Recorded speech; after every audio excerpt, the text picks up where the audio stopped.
posting content that is valuable and also relevant to your ideal client, your target audience. It's not easy, quick process. Guide your readers, guide them to take action in like very simple ways. You can give like call to actions in your posts, tell them like, hey, comment this word or send me a message and we can arrange this and that. It's also okay to show a personality in your social media. Of course, there needs to be a balance between professionalism and personality, but in the end, we just want to trust the person we work with. A lead is just someone who has a touch point with your business or your person and shows in some way interest, okay? That could be a comment, could be a direct message on LinkedIn, could be any kind of visual touch point. When we have this lead in the beginning, we also refer to sometimes to like a cold lead that's not really fostered or nurtured yet. And then kind of want to like nurture this lead, this interested person, and warm up the relationship. Once we generated the leads, it's time to convert them. We want to guide them through this. How can architects turn their websites into powerful sales channels? What is digital marketing and what is the meaning of lead generation? I'm Hamed, your host, and welcome to Birdflocks Talks, where we dive into actionable strategies and insights that help architects thrive in today's digital-first world. Today, my guest is Johannes Fraundorfer, founder of ArchiThrive and a web design expert who helps architects create websites that turn visitors into clients. Johannes brings invaluable expertise in digital marketing and website strategy, specifically for architects who are looking to generate leads and secure more projects. In this episode, we'll discuss understanding the marketing funnel, effective digital marketing strategies for architects, how to nurture clients and secure projects, using your architecture websites as a powerful sales channel. I would like to ask you to support us in this journey. If you find these sessions insightful, please share it with the architects who are looking to gain more knowledge, gain more expertise and information. Please subscribe to our YouTube channel and follow Birdflocks Talks community on birdflocks.com platform. And without further ado, let's dive into Birdflocks Talks with my friend Johannes Fraundorfer. All right, Joe, welcome to Birdflocks Talks. It's really nice to have you here. Yeah, thanks for having me. I'm happy to be here and have a chat with you. Let's start from the beginning. I want to know a little bit about you, about your background, and about your interests in web design and how you became an active person in marketing for architects. Wow, that's a very good question. Well, maybe not to dive too deep into my background, but maybe to give a quick summary. So basically, I have an education and like also university degree in media design. I graduated in marketing, electronic business, and I also did my master's in communication. So there's a quite broad range of disciplines that I was trained in, that I'm also interested in, passionate about. And basically, after I like graduated from the master's or like finished my degrees, I decided I want to do like web design, but also in combination with marketing, because I have all these disciplines in my education. So the design aspects, but also like the marketing aspects. And I think that's also one of my strengths, why I can combine those two topics pretty well, which also led me to the industry of architecture. Like there's multiple reasons, but maybe we can also touch on those a bit later on. But the main reason why I also really like the architecture industry is because they really value design in also like websites. I can see that from like a lot of websites that they're out there. But on the other hand, they're kind of lacking a bit the marketing approach, which I think I can really bring, or like I can really like use this expertise to bring into this industry. And yeah, that's like being said that I don't exclusively like at the moment work only with architects, but if I can choose, and like I also do other projects in other industries, but architecture projects are those I'm really interested in. And I also think there should be a bit of a change in the at least the digital marketing approach that the architecture industry has. And I think there's a lot of work to do. And this is also where I want to like come in and help and support architects with their online marketing efforts. You mentioned that this industry or the architecture industry is lacking some marketing approach. Can you open up? Yeah.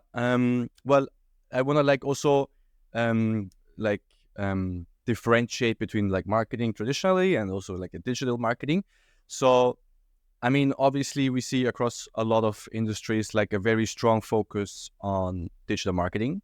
And I think architects also are trying to adapt to it.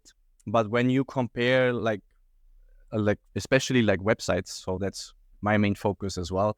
As I also want to highlight, like digital marketing is not only a website; it's a lot of different disciplines like social media, newsletter marketing. Like there's other forms of marketing in digital marketing. But to like maybe pinpoint it, also what I'm mostly talking about is like websites. And when I compare a lot of architecture websites that I've seen, they are not really in line with best practices that we see across other industries. For example, like really focusing on the marketing messaging or giving clear call to actions on a website that kind of guide the visitor to take action. So this is like just a few examples. And this is also something I'm like, as you're aware as well, I'm like trying to create educational content or like content that also explains or emphasizes the importance of like those features of websites and what like an effective website, despite of showing your portfolio images in like in a maybe fancy or unique way, that it also has to be marketing oriented, and this is basically what I'm trying to do with my posts and my content I publish. Joe, what is digital marketing and what sort of components it has for someone who doesn't have any Yeah. idea what is it about? Yeah. Well, as I already mentioned, it's like a really broad topic. Yeah.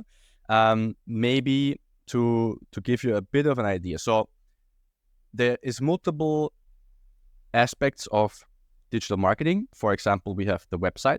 This is what I refer to as like the core channel in digital marketing, is like the website, because you have like full control over what you want to show, what you want to present, how you want to present it. And you have a lot of options how to integrate other services or digital marketing disciplines, like, for example, email marketing, okay? Or your social media appearance. What I want to also like highlight is that this is like an ecosystem that all works really well together. So, for example, also in my personal case, what I do is I have like my LinkedIn presence, my social media presence, which I use to generate awareness or attention, basically. Yeah. So people, they get notice me, they see me, and I get exposure basically online. Okay, so that's a very important part of digital marketing. Being visible at the first stage basically is you have to be visible online. Yeah, that could be social media, could be other channels as well. Social media right now is just a very also cost-effective way of like getting exposure or like eyes that look at you. Well, but this is only like one first step in digital marketing. Like what you want to do next with all the attention you get is you want to like nurture those people, those interested people that you get through social media. You want to nurture this kind of relationship with them, because not everyone is like directly willing or like ready to work with you, to pay you, to trust you. So now it's like really starting the next stage of digital marketing is like this relationship building process, also sometimes called nurturing, where we basically want to convert. Convert is also like a digital marketing term. Basically, converting just means to reach your defined goal. Basically, like a conversion is like reaching a defined goal, which could be, for example, to also make it a bit like give also examples, could be like that people contact you even through social media or your website, or it could be that people or your website visitors book a call with you, So you can do like a consultancy and also like warm up the relationship to like increase your chances for a potential client or a project. And so basically, this is like this lead nurturing process, which also sometimes is referred to as like a funnel in marketing or in digital marketing. If some of our listeners here are like familiar with the concept of the funnel, so in the beginning you have the interest, and then further down the funnel gets you really get like like people that trust you, people that are willing to take the next action and work with you. And this is basically what I think a website is really like well suited for, because it's a really great conversion machine or methodology to like take those people that are interested or that like already aware of you and bring them through this funnel and really touch on their problems and their challenges that they face, and build trust with them on your website. So in the best case, they want to work with you. I hope that was a good overview of what digital marketing is. So like I could probably go on and on about this, but in like a quick summary is like this qualifying process of people that are interested or just like have seen you and you want to like, bring them down the customer journey. Like I'm trying to avoid too many terms of digital marketing because obviously if that's not something you're familiar with, it will not be really clear. But I hope I could give a bit of a few examples to make it clearer. I think what you mentioned about the funnel is really important here. A couple of days ago, I was reading about the revenue architecture, and it's saying you're starting from the awareness of your audience so that they understand there is a sort of problem. And then you're going to the stage of consideration so that they understand that, or they consider you as one of the source of the solution. And then when they trust you, then it goes to the decision purchase process. So I can imagine, based on what you mentioned, everything starts from your social media activities, let's say, where you are putting all your efforts on the awareness of your audience, and then you're bringing them to your website as the sales channel, let's say. Exactly. Is that correct? Great. Yeah, that's basically what I'm trying to say. I will also like mention, like aside, you could in theory also do the awareness generation, like attention, also through a website. Okay, it's just a lot of work, because what you need for your website to bring you traffic or attention is like you have to have a lot of content on your website, so that you're also like really high up in the search results on Google. Okay, so that's another topic of digital marketing, is like search engine optimization, also sometimes referred to as SEO.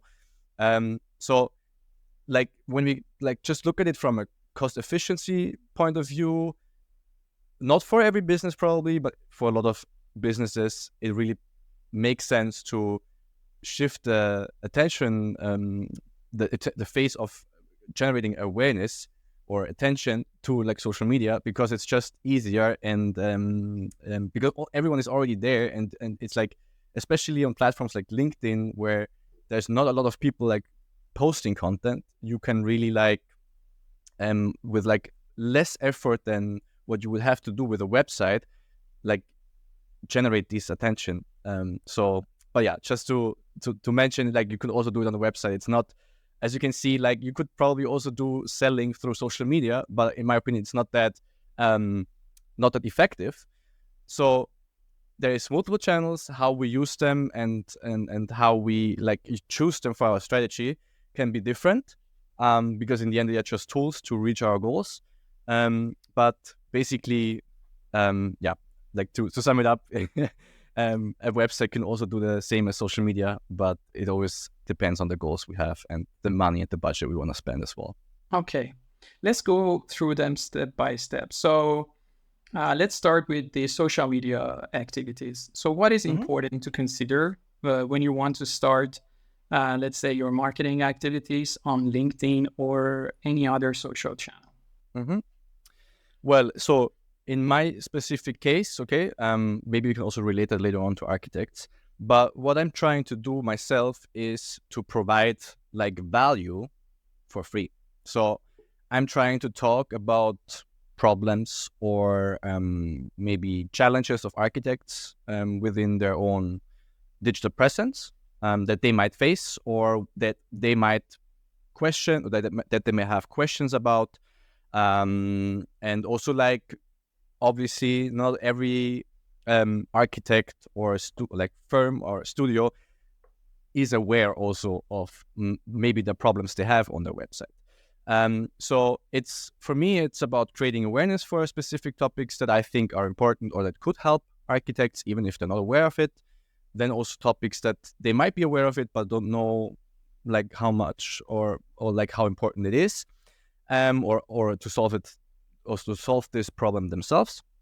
So these are like topics I try to focus on my own social media. But especially nowadays, time when like also personal branding is important, it's also about like being authentic, showing your personality, and like really connect on a more personal level, like with especially AI movement right now.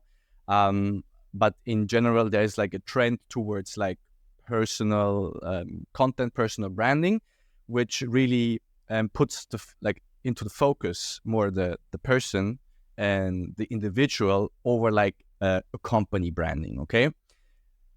Nevertheless, it's also in my case makes more sense because I'm also like a solopreneur or a freelancer, however you want to call it, and I'm like running my own business, so it makes a lot of sense for me also to show personality.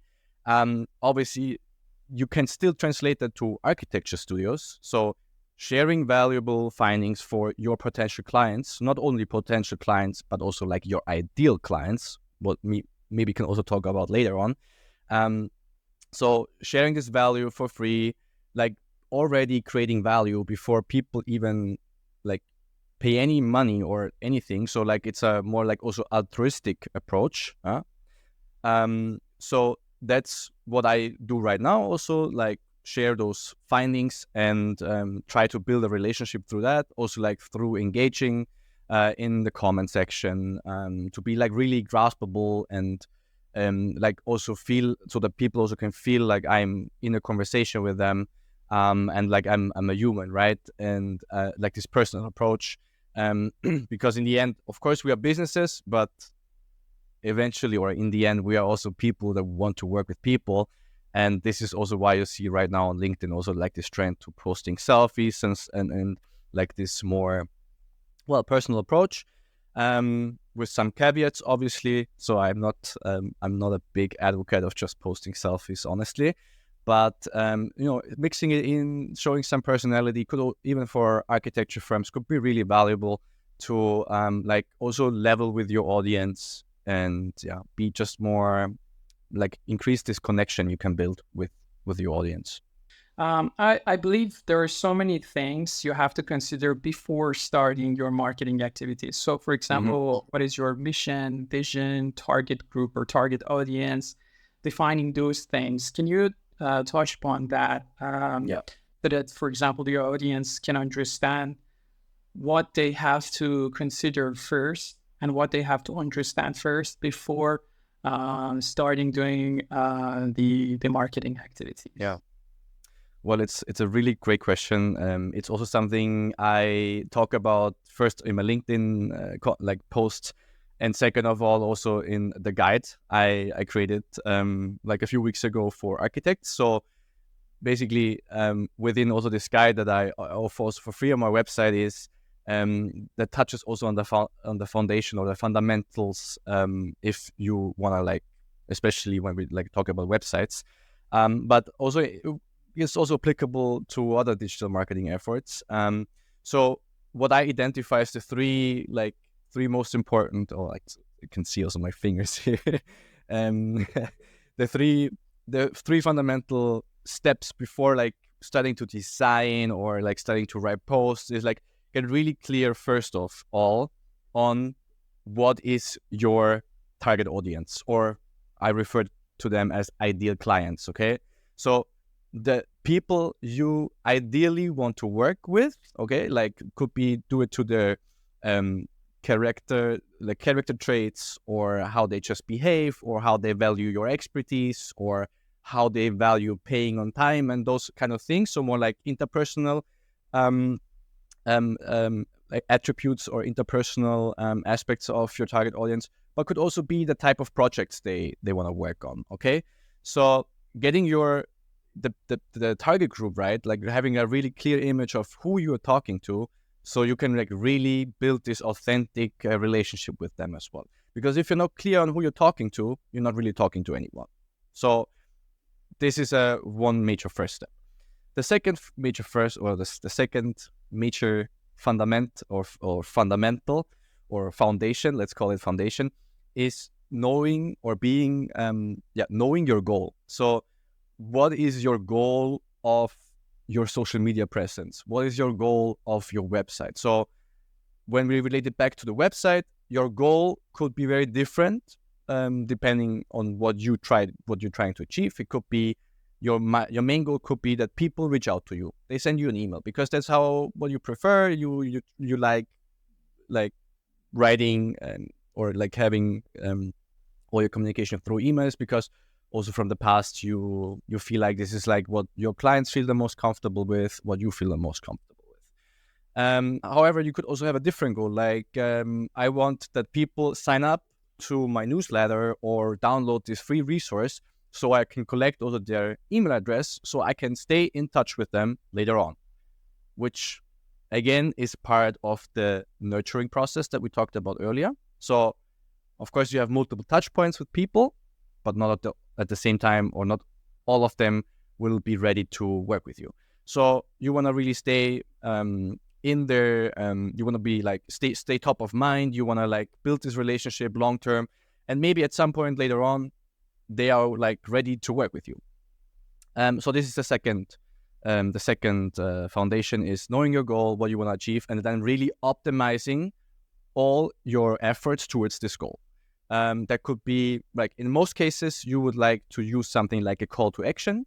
Could be like a button on your website that's really like guiding your visitors to take this specific action that you already defined for yourself. So this is a really important step that I also think or experienced a lot on a lot of websites of architects that don't really like make use of proper call to actions. Because maybe they're not really clear on their goal, or they're just not aware of the best practices that we use in web design, which makes totally sense, because it's not their main like expertise, web design and web development and those kind of things. So totally understandable. But this is also why I'm trying to talk about this and like also like raise the awareness for that. And the third thing, or the third foundation, is closely related to your positioning. So to like phrase it maybe differently, so how you want to be perceived from the audience that you define yourself. So or by the audience that you define yourself. So which I also call the unique value proposition, is basically a statement that you usually put really like in the first section when you land on a website. Usually within like this section, you want to really answer all those questions about who you are, what you do, why should I as the client point of view, why should I care, and what kind of problem you solve for who. So this is all part of the unique value proposition, which also is kind of a method to stand out from your competition, to really make it clear and precise what you do, why you're different, and what kind of problems you solve. And this I usually do with a methodology called the onlyness statement. So that's basically a really quick exercise that just is a predefined structure of basically stating like who you are, what you do, for who, when you do it, where you do it, and for whom you do it.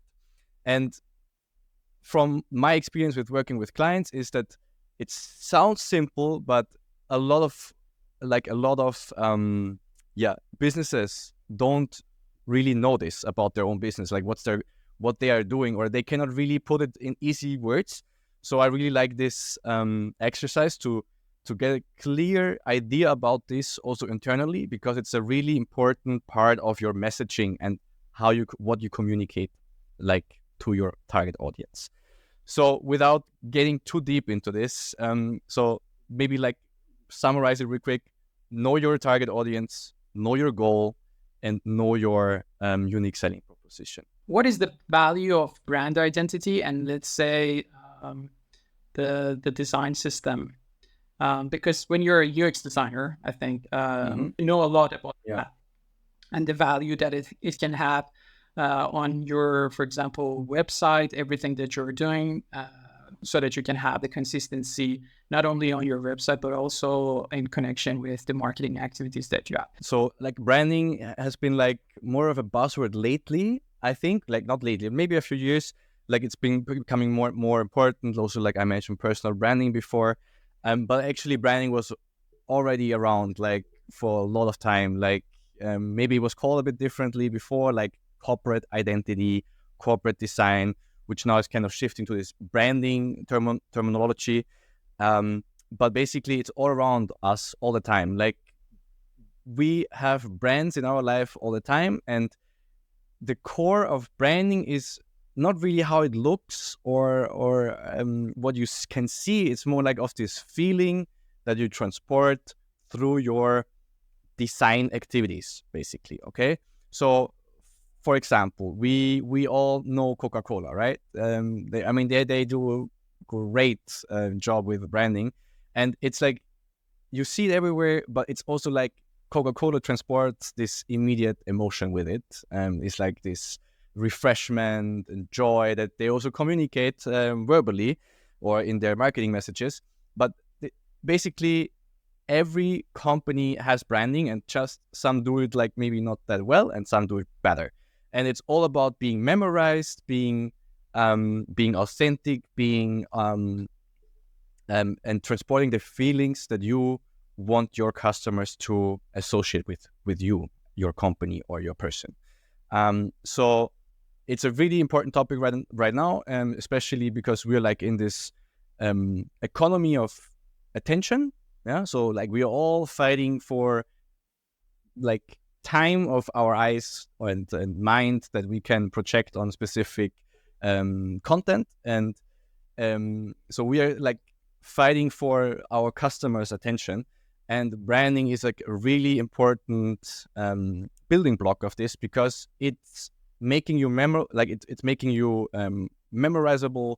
It makes you stand out. It and contributes to your overall public image that you want to convey to your target audience, or basically all the people online that you want to reach out. Joe, how can we increase the engagement on the for example, posts that we have on LinkedIn? It's extremely hard when you want to start your marketing activities on LinkedIn, especially with all these algorithms. It's extremely hard to increase the impressions on your posts, and of course increase the chance of generating leads, relationships, and also bringing them to your websites with the call to actions that you mentioned. Well, first of all, it's not an like easy, quick process. Okay, this is something that's more of a long-term strategy as well. Yeah. So we are trying to, again, by providing value and also by engaging actively as the one who is like publishing content, engaging with your audience, not only on your own posts, but being active on other people's posts and content, is one step. Okay, so like engagement.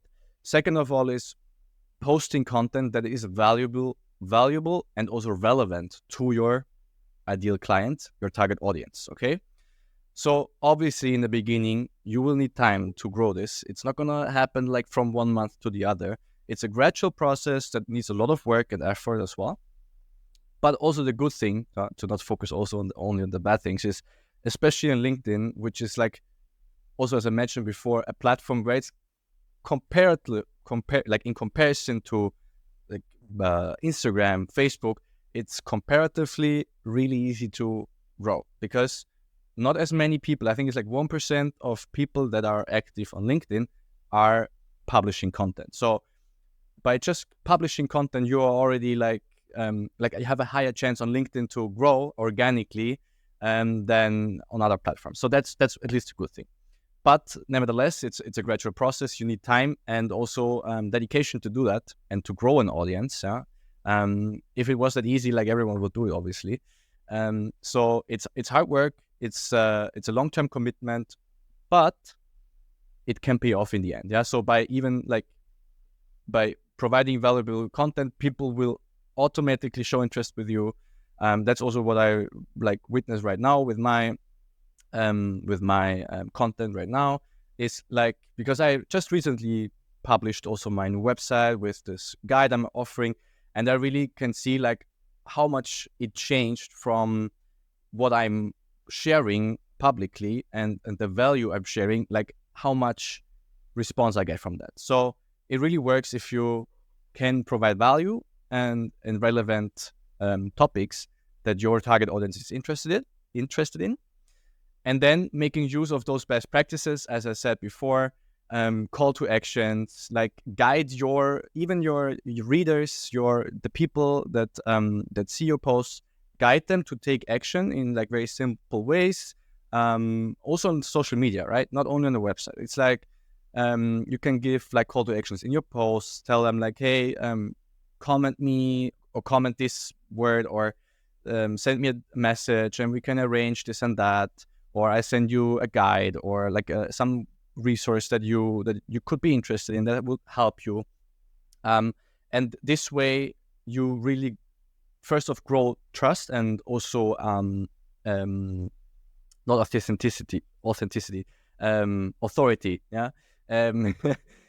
Both basically. Yeah. You also grow your authenticity, but also like your authority, which are important for if you want to be taken seriously, if you want to be taken professionally or viewed professionally. But yeah, don't take this as an excuse to not show personality, because personality is also important. I think that's also like something I wanna tell architects. It's also okay to show a personality in your social media, on your website, in your digital marketing channels. It doesn't hurt you. Like, of course, there needs to be a balance between professionalism and personality, but it's that what we all of us humans crave, is like genuine, authentic personal interactions with people, because we in the end we just want to trust the person we work with, and because we all have dreams and goals and we want to achieve them, and we are also willing to pay money for that, and we just want to know that we're in good hands. So that's I hope that's answering your question. I kind of also maybe drifted apart a bit, but Joe, we have a term in marketing called lead generation. What does it mean, and how we can generate leads? It's a great question as well, because like when you work in marketing, you just have all these buzzwords and you just don't really think about it anymore. But obviously, it's not clear for everybody, so it's great that you mention it. So a lead, maybe to like talk first about a lead.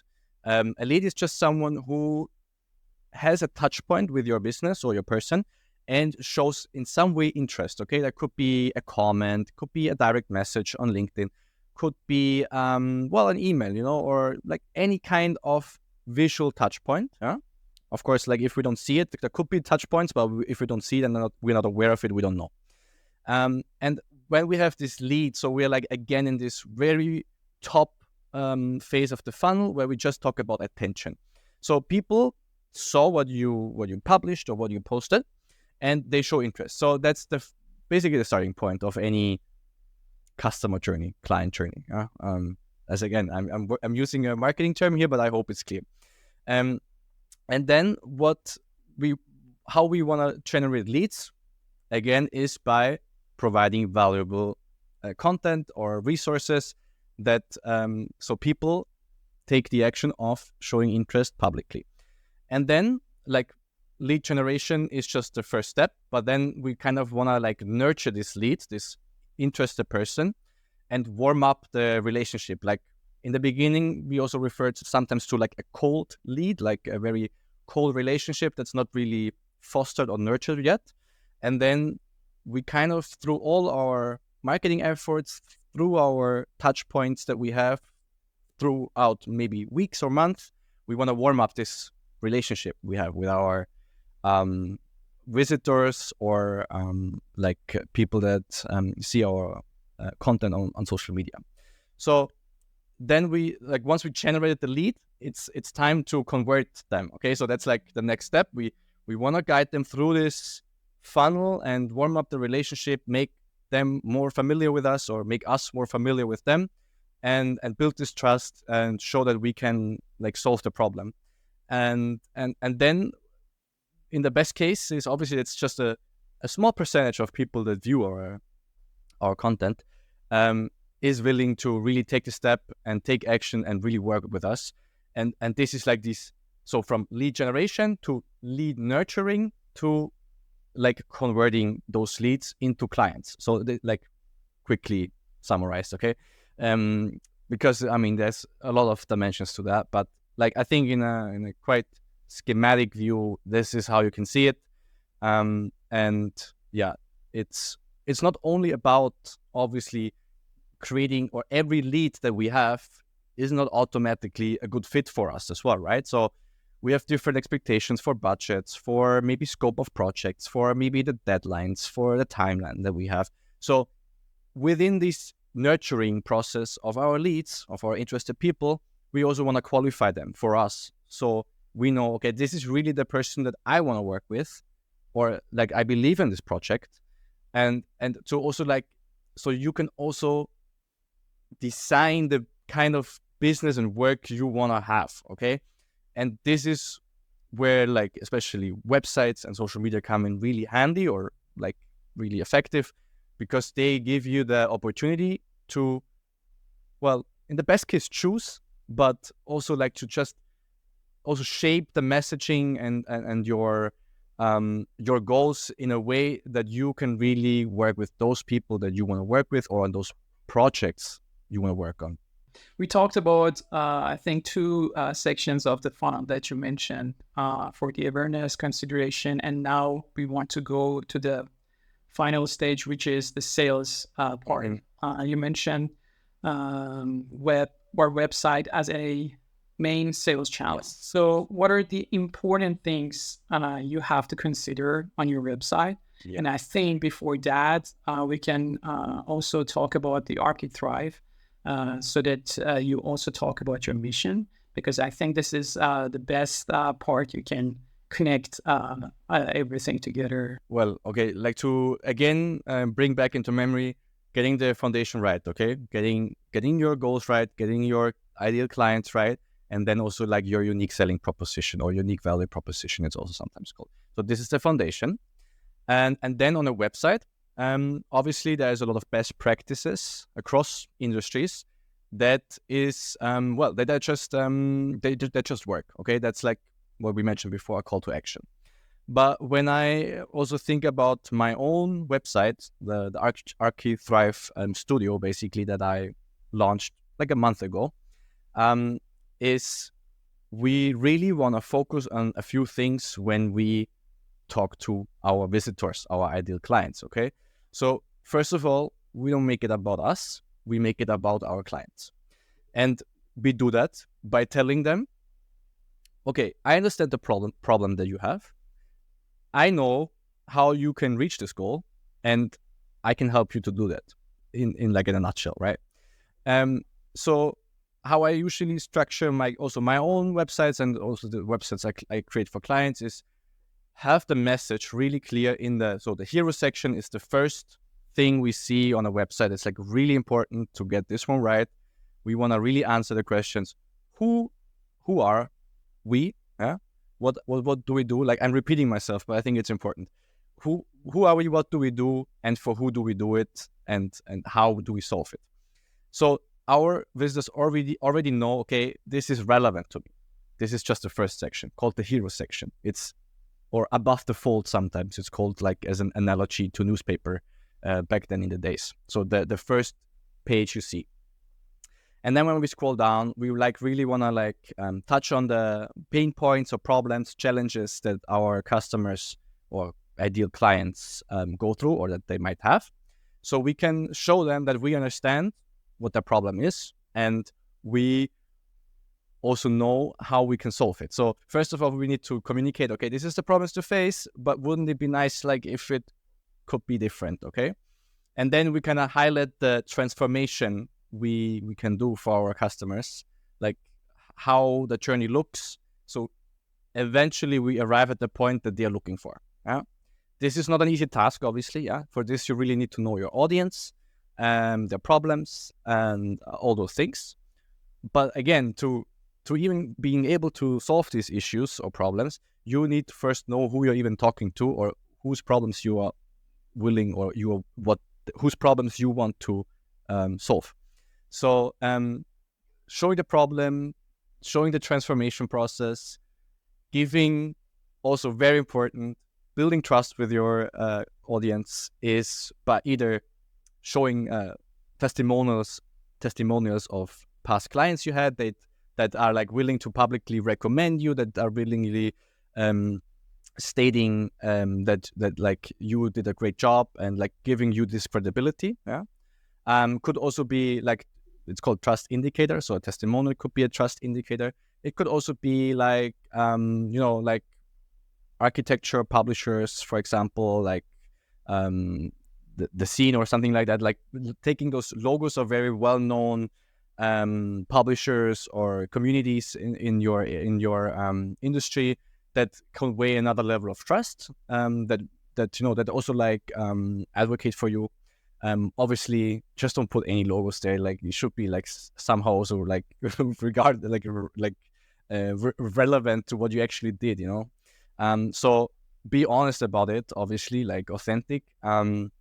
So testimonials and logos could be trust indicators, which are really important to bring people to like trust you, and also like value you as on a professional level, your expertise, right? Like because it says a lot about you. Like we people we're social creatures, and just by other people telling publicly how good or what a nice experience it was working with you is already like showing like the visitor, okay, this is someone who can get the job done. So those are like really, I would say, the main points. I also covered this in my guide. I think it's amazing that you have this guideline. So any of our audience who's interested in that, they can actually go to your page and download that. Is that correct? Yes. Also, I think it's good, as I mentioned, to talk about ArchiThrive, because I want to know your mission. And also, as an entrepreneur, I want to know your problems, the problems that you face for building this solution. Yes.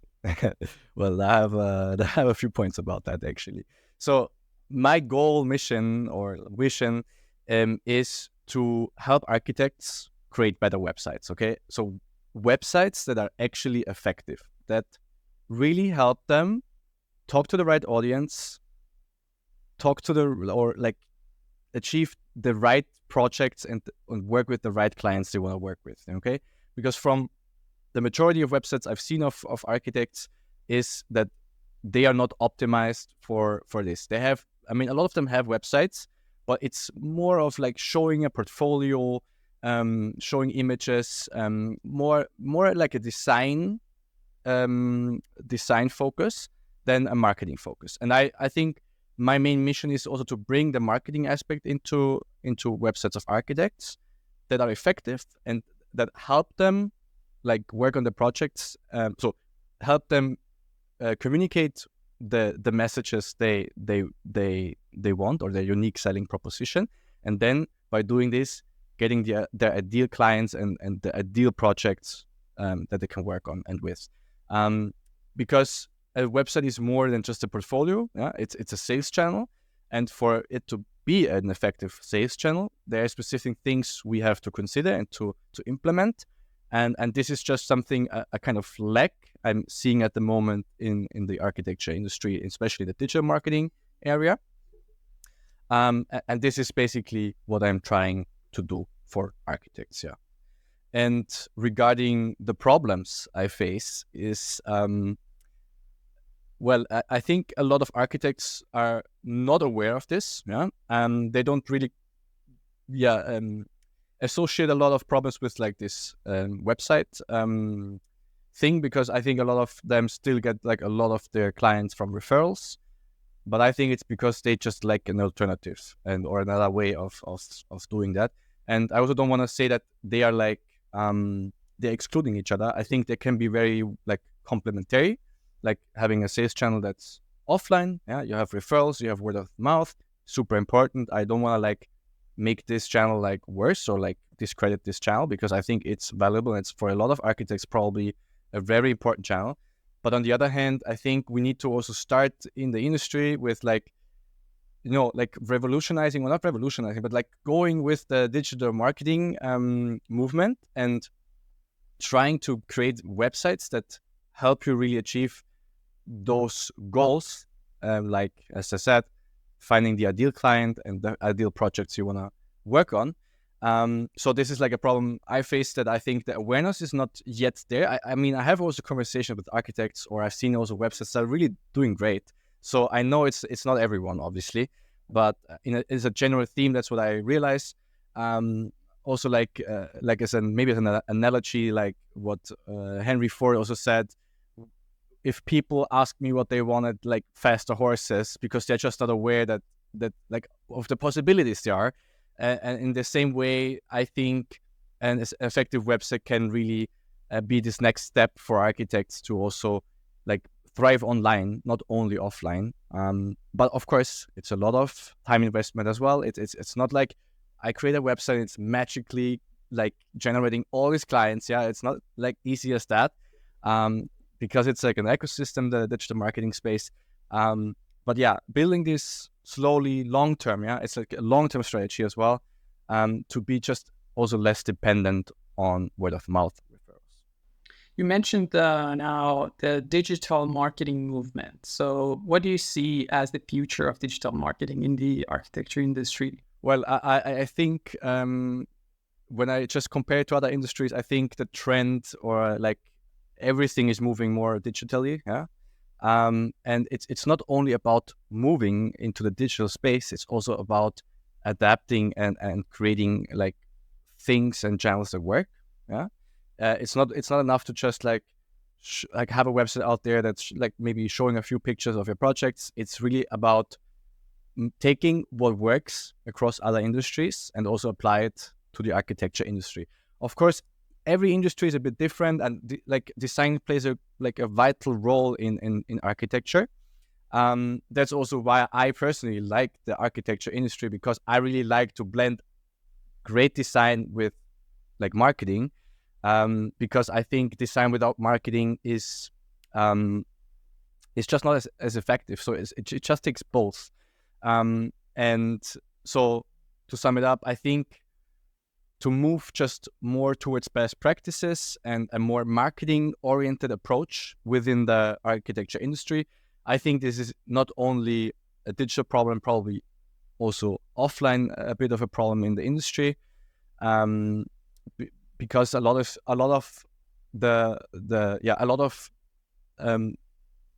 like the focus of architecture firms or studios is on their delivery and service providing. And the marketing in general like just doesn't get as much attention as I think it should. Yeah. Then we're not even talking about like how to manage internal processes like customer relationship management tools and stuff like that. I don't want to like open this topic because it's like I think another topic for itself. But because it's kind of merging with like newsletter marketing, so that's where also then like you want to store like your data of your clients and potential clients.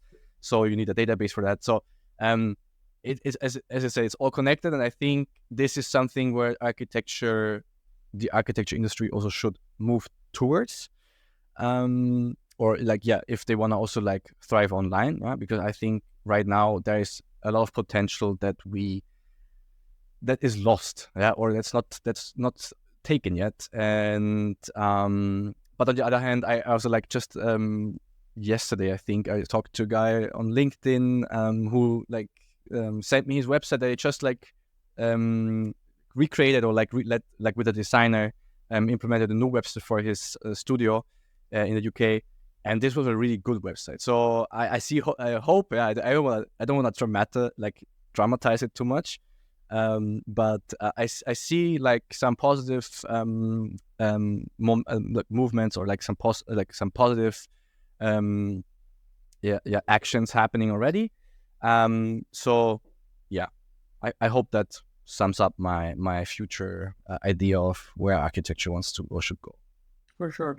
And also, are you getting inspiration from the other industries when you're working with your clients? Of course. I mean, inspiration so far, I would say more like what it takes to create effective websites. Okay. So as I said, these are like just best practices that just work really well across all industries, like, like having a really big headline and having this unique value proposition, like right in your hero section, having a call to action that guides users to take actions. Like these things, of course, I take from other industries and try to like adapt it for architecture industry. Of course, you cannot just like one to one take it and pull it there. So there has to be also a blend of those. But I would say in that case, I'm also inspired by other industries. Yeah.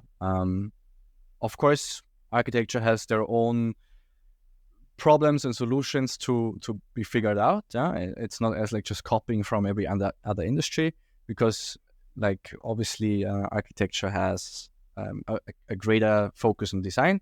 But I would definitely I think we take inspiration all the time from all kinds of sources, I think. Joe, I want to really thank you for this insightful session. I think everything that you mentioned is extremely valuable for someone who wants to start with the marketing activities, especially architects. So I want to really appreciate that. Thank you very much, Ahmed. It was a pleasure chatting to you.